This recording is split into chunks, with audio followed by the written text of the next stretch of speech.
Yo soy Fab y hoy arrancamos este podcast para hacer un pequeño análisis y resumen de lo que ha sido la última jornada en el fútbol en España, dejando partidos muy interesantes, principalmente ese Barcelona frente a Atlético de Madrid, goleada del Barça, que por supuesto estaremos analizando, y por otra parte el Real Madrid, que mantiene su liderato tras vencer al Granada en un partido bastante complejo. Yo creo que deberíamos empezar con el partido del FC Barcelona frente al Atlético de Madrid. Victoria merecida que reivindica al Barça principalmente por ser un rival grande. Hay que tener en cuenta que el Barça desde hace mucho que no vencía a un gran rival. Frente al Real Madrid lo ha tenido bastante complejo, frente al Atlético también. Y bueno, finalmente lograron quitarse esa espina y Xavi logra convencer, sobre todo con buen fútbol, que era algo que se le pedía muchísimo al Barça. Así que bueno, victoria importante, fue muy importante también lo que fueron las nuevas incorporaciones y por supuesto este proyecto con lo que fueron los fichajes de invierno prometen mucho para el futuro del FC Barcelona. Ahora, entrando un poco más en materia de lo que fue este partido, hay que, dar un poco la descripción de lo que ha sido el desarrollo del compromiso, un compromiso, que yo creo que estuvo bastante interesante. Se podía creer, o se podía llegar a creer que este partido entre el Barcelona y el Atlético de Madrid iba a ser bastante ajustado. Son dos equipos que se están jugando ni más ni menos que la clasificación, o no la clasificación directamente, pero sí tener un puesto en la tabla para entrar de cara a lo que será la Champions League. El Barça venía en ascenso, hay que tener en cuenta que tuvieron un inicio de temporada y un desarrollo en general de temporada bastante complicado, incluso quedándose fuera de la Champions, y ahora por supuesto el objetivo al quedar prácticamente fuera de todo, el objetivo era entrar entre los primeros 4 puestos para estar, por supuesto, clasificado a lo que será la Champions. El Atlético vino al contrario, yo creo que de más a menos, y eso se ha notado. Por supuesto hablaremos un poco de lo que será el Atlético de Madrid, pero hablando de lo que fue este compromiso bastante igualado, es lo que se podría esperar, pero nada parecido a lo que realmente podíamos llegar a pensar de este partido. Un partido con muchos goles, con 6 goles en total, donde el Barcelona realmente fue muy superior al Atlético de Madrid, especialmente en esa primera etapa, en esa primera mitad. Ya en la segunda parte, realmente al Barça le costó administrar en lo que fue el compromiso, y eso fue más que evidente. Tocar algunos puntos importantes. Comenzaba ganando el Atlético al minuto 8 con anotación del belga Yannick Ferreira Carrasco. Realmente, bastante temprano en el partido ya comenzaba ganando el Atlético de Madrid y se ponía por encima del Barça, pero alegría que duraría muy poco para los colchoneros, ya que tan solo 2 minutos más tarde, al minuto 10 para ser exactos, venía el empate del Barcelona a través de un golazo de volea de Jordi Alba, asistencia de Dani Alves, jugador muy importante en este partido. Por supuesto ya estaremos hablando sobre el brasileño, que lo está haciendo increíble, y el partido que hace hoy es para quitarse el sombrero. Ya entraremos en ese detalle. Posteriormente viene, anotación de Gavi de cabeza, anotación importante ya para el Barça ponerse por encima. Sorprendió que llegara Gavi de cabeza, no siendo un especialista en el juego aéreo, principalmente por su altura, pero ahí continúa el canterano de tan solo 17 años siendo muy importante para el Barça. Luego vino la anotación de Araujo al minuto 43 tras un par de rebotes, terminó definiendo prácticamente como un 9 de área, aprovechando la oportunidad, y el partido ya parecía bastante sentenciado. En la segunda mitad, comenzando la segunda mitad, al minuto 49, Dani Alves aparece nuevamente siendo muy importante para el Barcelona, con utilizando lo que viene siendo uno de sus mayores recursos, como lo es la buena pegada. Dani Alves, por supuesto, aparecía con esa buena anotación y poniendo el 4-1 que parecía definitivo, ya sentenciando la victoria para el Barcelona. Se esperaban que quizás llegaran más goles, pero entendiendo el contexto, lo lógico es que el Barça enfriara el partido como tal cual lo hizo. El principal error en este sentido creo que viene siendo ceder el balón el balón al Atlético de Madrid. El Barça, por supuesto, es un equipo que no está acostumbrado a no tener el balón. Su filosofía prácticamente ya ha sido cuestionado incluso por el mismo Cholo Simeone en este sentido. Es tan solo tener el balón, y yo creo que esa es la mejor defensa que tiene. No digo que mantuvieran la misma intensidad durante todo el compromiso, porque es complicado mantener un juego de esa forma, un resultado, más que todo cuando tienes la intención de más bien enfriar el compromiso, pero sí creo que era necesario tratar de manejar el control, con un juego un poco más horizontal, tratar de calmar el partido y no ceder el balón, que fue lo que terminaron haciendo. ¿Qué pasa con esto? Que el Atlético de Madrid, por supuesto, sabemos que no es precisamente un equipo que suele irse arriba, está bastante cómodo cuando no tiene el balón, le gusta defenderse, pero estando con la necesidad, sacan la garra que por supuesto los caracteriza, y esto fue lo que ocurrió. Por este motivo llegó finalmente el descuento de Luis Suárez al minuto 58. Gol de Luis Suárez, hay que decirlo, salió por supuesto disculpándose por su pasado dentro del Fútbol Club Barcelona, y segundo tanto que marca al club catalán desde que salió del equipo, por supuesto. Bueno, después de esto parecía que la cosa pintaba un poco mejor para el Atlético, ya que Dani Alves fue expulsado al minuto 69, una acción, bueno, creo que un tanto, no necesariamente infantil, pero sí un gran descuido. Creo que de un jugador tan experimentado no se espera este tipo de acciones, pero bueno, finalmente cosas que pasan en el partido. Y el Barcelona se quedaba con 10. Esto, por supuesto, le generaba cierta ilusión al Atlético de Madrid, que estaba a tan solo 2 goles, que por supuesto es una diferencia pues considerable, pero aún quedaba muchísimo partido.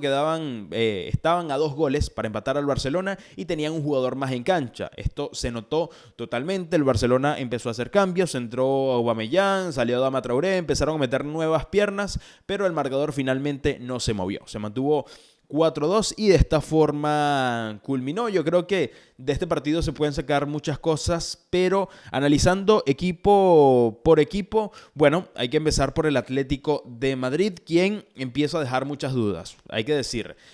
Hablando un poco sobre el Atlético de Madrid, este partido los deja fuera de la Champions. Recordar que están en la 4ª posición, ahora pasan en la 5ª con 36 puntos. Al final, por supuesto, analizaremos la tabla. Otra cosa importante decir al Atlético, parece que no se están creyendo lo que son. Son un equipo grande, deberían jugar como tal. Ya, por supuesto, hablaremos sobre la parte táctica del Atlético. Bueno, se viene un partido muy importante para el Atlético de Madrid, que es frente al Manchester United. Yo creo que después de esto visto, no son favoritos. Como lo he dicho, el Atlético es un equipo que ha venido de más a menos, han empezado a desinflarse.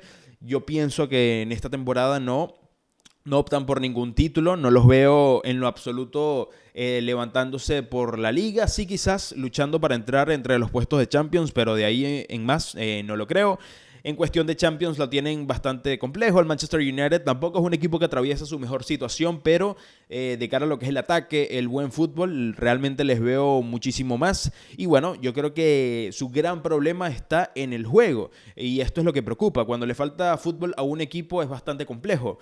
Tienen mucho tiempo con el Cholo Simeone, esto es un detalle que hay que tener en cuenta, pero pienso que hay ciertos detalles donde debería el entrenador soltar un poco más la cuerda a lo que vienen siendo sus ideales, sus ideologías de juego, y bueno, tratar de cambiar un poco eso. Incluso se hizo bastante popular en estos últimos días esa especie de pique, de guerra que existe entre el Cholo Simeone y Xavi Hernández. Todo esto sabemos que son ideologías totalmente distintas, formas de ver el fútbol muy diferentes, y bueno, se recordó aquellas declaraciones que había dado Xavi Hernández en 2016, si mal no recuerdo, criticando un poco la filosofía del Cholo Simeone, tratando de decir que los equipos grandes no juegan de esa manera, y yo creo que coincido en buena parte. Los equipos grandes juegan a hacer daño, no a evitar que los ataquen, y esto, bueno, de alguna manera molestó un tanto al Cholo Simeone y pasó a dar una respuesta explicando que no le gustaba el juego de posesión del Barcelona, y yo creo que la respuesta se la dio el mismo partido. Ahí está, quedó 4-2 el partido, el Barcelona jugó bastante bien, el Barcelona hizo lo correcto, hizo lo que tenía que hacer, salir adelante, y esto es lo que ocurre.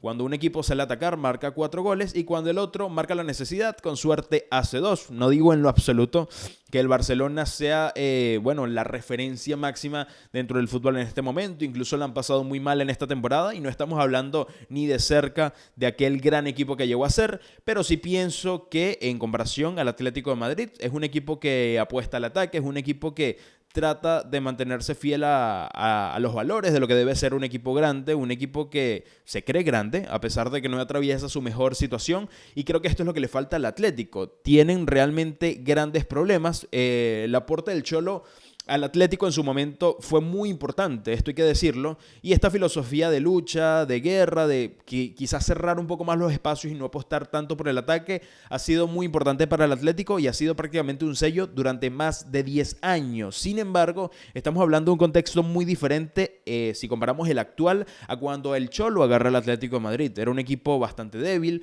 que estaba luchando a mitad de tabla, quizás, y el Cholo, bueno, logró hacer que, por supuesto, los jugadores crecieran tanto como jugadores, además del estilo de juego, por supuesto, pero por supuesto entendiendo que eran un equipo más pequeño que los demás, que no tenían nada que hacer prácticamente frente al Real Madrid, al Barcelona u otros grandes equipos, pues era lógico que jugaran con un esquema mucho más cerrado, que jugaran a defenderse y luego ver qué podían generar en ataque. Eso es lógico de un equipo pequeño, pero no es el mismo equipo al Atlético de Madrid de hace 10 años. El Atlético ha evolucionado muchísimo, es claramente uno de los equipos más grandes del mundo en la actualidad. Han llegado a 2 Champions, lamentablemente para ellos no lograron levantar esas orejonas, pero bueno, han tenido éxitos, han ganado ligas, son el actual campeón de la liga, y me molesta en cierta manera que un entrenador como el Cholo Simeone siempre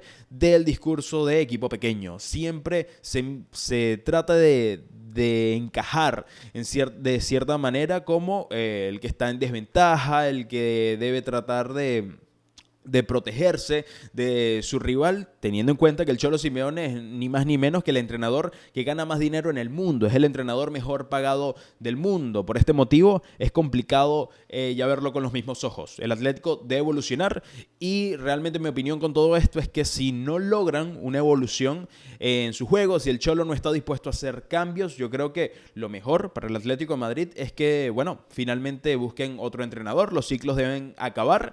Creo que Diego Pablo Simeone ha hecho muchísimo por el Atlético de Madrid, está en lo más alto de la historia de este club, pero realmente ya se le están agotando las ideas, se le está agotando el fútbol y esto es muy preocupante, así que deberían buscar otras alternativas. Sé que fue recientemente renovado, hace, bueno, menos de 6 meses, me parece. Esto lo critiqué mucho en su momento. Yo creo que era un buen momento para el Cholo retirarse, pero por supuesto ganó la liga y era difícil echar un entrenador de esa manera. Pero bueno, eso es realmente lo que pienso y vamos a ver qué hace el Atlético de Madrid finalmente. En otras informaciones, bueno, hay que hacer un repaso también de lo que han sido estos nuevos jugadores, de estos nuevos 4 fichajes para el Barcelona en este grandísimo partido. Les dije que Dani Alves iba a ser muy importante, por supuesto. Y bueno, hablemos un poco sobre Dani Alves, realmente partidazo el que hace frente al Atlético de Madrid. Por supuesto, ya había debutado, como bien lo comento, pero es increíble. Creo que no habíamos visto a Dani en este nivel y está empezando a callar bocas. Recuerdo algunas críticas que llegaron en su momento, apenas confirmaron el regreso de Dani Alves al Barcelona, diciendo que estaba bastante mayor, que no era el movimiento correcto, e incluso algunos llegando a burlarse de Dani, diciendo que era una especie de mascota para el Barça, que con 38 años simplemente llegaba para animar el equipo y para nada. Creo que Dani Alves es un jugador que vale muchísimo. Actualmente es el mejor lateral que tiene el FC Barcelona y así lo ha demostrado en el partido de hoy y por supuesto también en partidos anteriores. Hoy es impecable tanto en defensa como en ataque, marca un gol, también por supuesto asiste. Y esto hace un partidazo, cierra de mala manera, hay que decirlo, con la tarjeta roja, pero yo pienso que el partidazo de Dani es indiscutible. Llegó para quedarse, quizás renueve, y bueno, realmente es para quitarse el sombrero por el gran partido que hizo Dani Alves frente al Atlético de Madrid. Hablando un poco más sobre lo que fue este gran compromiso, tuvo ciertas acciones importantes dentro del partido. Ya iniciando lo que fue el encuentro, tuvo prácticamente como una sombra a Joao Félix y logró anularlo. El portugués realmente de participación estuvo poco o nada. Dani Alves estuvo bastante seguro en la defensa, incluso llegó a pasar como mediocampo, es un jugador bastante versátil, llegó a repartir balones como si fuera un volante más y bueno, por supuesto, en la parte ofensiva llegó a ser muy importante. En aquella primera asistencia a Jordi Alba, fue un centro perfecto que Jordi conecta de media volea y termina siendo un golazo. Y bueno, ya para sentenciar lo que es el último gol del Barcelona, marca un tremendo golazo. Sabemos que Dani Alves tiene una muy buena pegada y así la aprovechó para marcar el último gol del Barcelona. Hablar de lo que fue, por supuesto, la expulsión, una expulsión un poco tonta, hay que decirlo. Pero bueno, finalmente Dani yo creo que concreta un gran partido y es claramente la figura que se robó las cámaras en este partido muy importante entre el Barcelona y el Atlético de Madrid. Otro jugador que también llamó mucho la atención en este compromiso fue Adama Traoré, jugador que hay que decir también generaba un par de dudas apenas llegaba al FC Barcelona por ser un perfil distinto, a pesar de ser formado en la Masía, en las canteras del FC Barcelona, es un perfil muy distinto a lo que suele tener el Barcelona, no tan técnico, sino un poco más físico. Y yo creo que esto es importante para el Barcelona, tener jugadores de este perfil. Claramente el Barça cuenta con jugadorazos, pero hay que decir que en la parte física son bastante flojos. Es un equipo que en ese sentido se cae, que carece de, podemos llegar a decir, hasta garra. Y esto siempre es importante y creo que es lo que inyecta Adama Traoré. Creo que hace un grandísimo debut frente al Atlético de Madrid. Se mostró muy rápido, como suele ver, la intensidad de juego increíble durante, el tiempo que estuvo, ya que no jugó los 90 minutos. Mucho más participativo en el primer tiempo que en la segunda mitad, donde se vio un poco más desaparecido. Pero bueno, también fue por cuestiones de cómo fue el desarrollo del partido. En la segunda mitad, el Barça trató de ceder un poco más el balón para enfriar el juego y esto, por supuesto, influyó en lo que fue el juego de Adama. Nada malo que decir de Adama Traoré. Realmente creo que va a ser muy importante en este Fútbol Club Barcelona y, si concreta este final de temporada de buena manera, seguramente Joan Laporta haga efectiva la compra, ya que en este momento se encuentra cedido. Otro jugador del que hay que hablar, tampoco ha debutado en este partido, ya había tenido participaciones previas, pero hay que comentar lo que fue su juego el día de hoy. Ferran Torres, en lo personal, no me gustó. Inició como centro delantero, después pasó como extremo y mejoró considerablemente. Creo que Ferran principalmente se le vio poco participativo e incómodo, y todo esto porque no estaba jugando en su posición natural. Ferran es extremo, es cierto que en oportunidades en la selección española, incluso alguna vez en el Manchester City, que es su ex equipo, llegó a jugar como centro delantero, falso 9. Sin embargo, creo que esta no es su función principal y por esta razón se vio un tanto incómodo en el desarrollo del partido. Hay que ver, realmente bastante gris lo que se le llegó a ver a Ferran Torres. Cambió un poco, sobre todo en la incorporación de Aubameyang, y precisamente con la incorporación del gabonés yo pienso que no sería necesario sacrificarlo en una posición que no es la suya. Hablando de Aubameyang, que fue otro de los debutantes en este partido del Atlético de Madrid-Barcelona, se le vio poco, principalmente por lo que vino siendo el desarrollo del Barça. Una vez que él ingresa, el Barça por supuesto renuncia a la pelota, cosa que parece rara. Realmente no creo que sea lo más recomendable para ellos.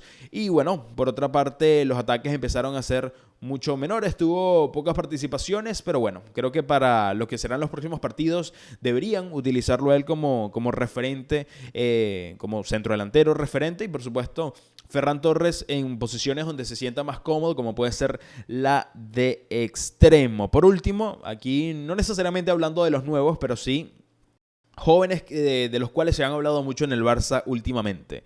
Y son Gavi y Pedri, dos jugadores que por supuesto estuvieron de titulares en este partido. Por un lado Pedri, que estuvo titular en el mediocampo, y Gavi como extremo izquierdo. ¿Qué hay que decir? Sé que Pedri está regresando de una lesión que lo lleva un poco a poco. Incluso ni siquiera jugó el partido completo, lo sacaron ya en el segundo tiempo. Sin embargo, debo decir que lo de Gavi esta temporada me está gustando mucho más. Pienso que es mucho más versátil. Eso es un punto a favor. Creo que tiene un poco más de gol. Interesante verlo también, a pesar de que está tan solo debutando, ya lleva 3 goles en esta temporada. Y por otro lado, no lo sé, lo veo quizás un poco más técnico, me da mejores sensaciones que Pedri, y esto a pesar de que Pedri, por supuesto, hizo una gran temporada, ganando el Golden Boy y demás. No sé, Gavi me deja mejores sensaciones. Me gustaría que incluso me dejaran en los comentarios qué opinas en esta comparación. Sé que es un poco fastidioso hacerla, son dos grandes jugadores, por supuesto, pero me empieza a generar dudas Pedri. no por su rendimiento, porque claramente es bastante bueno, pero en relación a Gavi, me parece que el crecimiento del español, por supuesto, ha sido bastante importante y bueno, por supuesto, por esta razón ha tenido tanta importancia en el Barça durante esta temporada. Ahora vamos a hablar sobre el otro partido interesante de la jornada, como lo fue el Real Madrid 1, Granada 0. Hablemos, por supuesto, del Real Madrid, que logran una victoria importante, pese a las bajas. Hay que tener en cuenta que no contaban ni con Karim Benzema ni con Vinicius, que estaba fuera por sanción. Además, venían con cierta carga emocional extra por quedar eliminados en instancias de cuartos de final de la Copa del Rey. Sin embargo, lograron cumplir, les costó mucho en la parte de arriba, en el ataque se les hizo muy cuesta arriba, sufrieron hasta el final. El Real Madrid, hay que decirlo, pese a tener la posición, no lograron ser tan contundentes como suelen serlo. Sin embargo, se llevaron la victoria, cumplieron con su misión y se mantienen de líderes, que es lo importante. Analizando un poco lo que viene siendo el compromiso, claramente tienen la posesión, pero no lograron concretar en el ataque. Incluso si nos vamos a las estadísticas, el Granada tiene estadísticas muy similares a las del Real Madrid en el ataque, tanto en llegadas como en ocasiones de gol. Sin embargo, lo que venía siendo el esquema, la posesión para el Real Madrid era favorable, pero era una posesión, digamos, un tanto horizontal, incluso un tanto inútil, si se quiere ver de cierta manera, al no concretarse en acciones, en posibilidades de gol. Todo esto, por supuesto, por las dos grandes ausencias que tenían en este compromiso. Incluso podemos decir que es el mismo problema que llegaron a tener en la Copa del Rey. Recordemos que el Real Madrid se quedó sin anotar frente al Athletic Club de Bilbao y bueno, fue finalmente con anotación del Bilbao que quedaron fuera de esta Copa, de este torneo. Así que se han visto muy afectados y yo creo que esto es en buena parte por ciertas decisiones de Carlo Ancelotti que se pueden llegar a cuestionar. Como puede ser, por ejemplo, el 11 inicial. No tiene a sus dos jugadores más importantes, sin embargo, en la banca cuenta con otros dos jugadores de mucha experiencia y que, por supuesto, tienen mucha jerarquía y talento, como lo son Gareth Bale y también Eden Hazard. No entiendo por qué en situaciones donde por supuesto necesitan marcar, necesitan gol, mantienen a estos dos jugadores en la banca. Yo creo que aprendiendo un poco de lo que fueron esos errores del último partido de Copa del Rey, lo lógico era que salieran en el 11 titular o al menos Luka Jovic para tener alguna posibilidad con un centro delantero de verdad. En este caso utilizaron a Isco como falso 9 y claramente ese experimento no fue de mucha ayuda, ya que las ocasiones fueron pocas y finalmente con anotación de Asensio al 75 fue que el Real Madrid logró llevarse la victoria. Realmente Carlo Ancelotti está dando mucho que desear últimamente, hay que decirlo.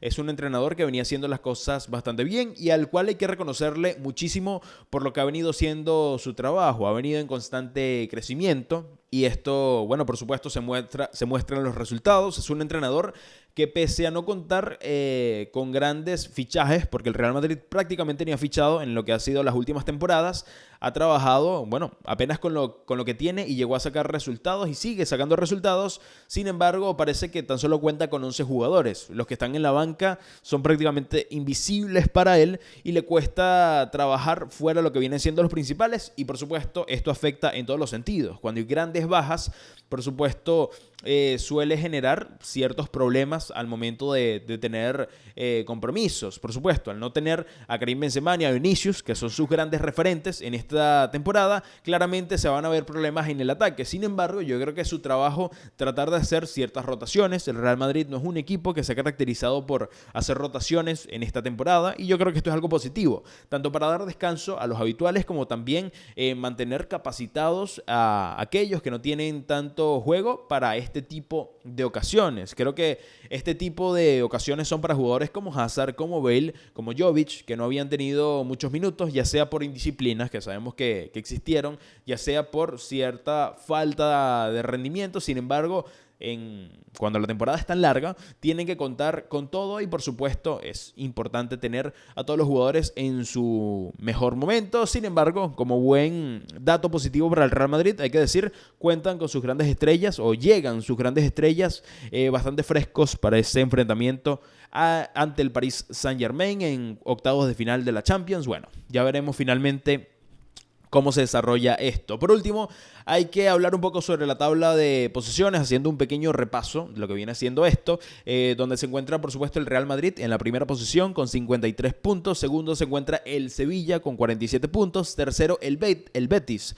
con 40 puntos, luego se encuentra el Barça de cuarto con 38 puntos, pero un juego menos, y por supuesto el Atlético de Madrid con 36 puntos en la quinta posición y también con un partido menos. Se está poniendo la cosa interesante en España. Empiezan a caer un poco los de arriba, hay que decirlo, y empiezan a subir también algunos de abajo. La situación del Barça está interesante, ya que en caso de ganar ese partido que tienen pendiente, se pondrían por encima del Betis, precisamente con 41 puntos se pondría el Barcelona, pero bueno, hay que ver cuándo cumple ese partido que tiene pendiente. El Real Madrid lo tiene complicado en la próxima fecha, ya que se enfrentará al Villarreal, pero bueno, estaremos hablando de esos próximos compromisos ya la próxima semana. Si te gustó este video, no olvides dejarnos tu like y suscribirte también. Recuerda que seguirnos en Twitter y en Instagram para más contenido. Yo soy Fab y esto es todo por hoy.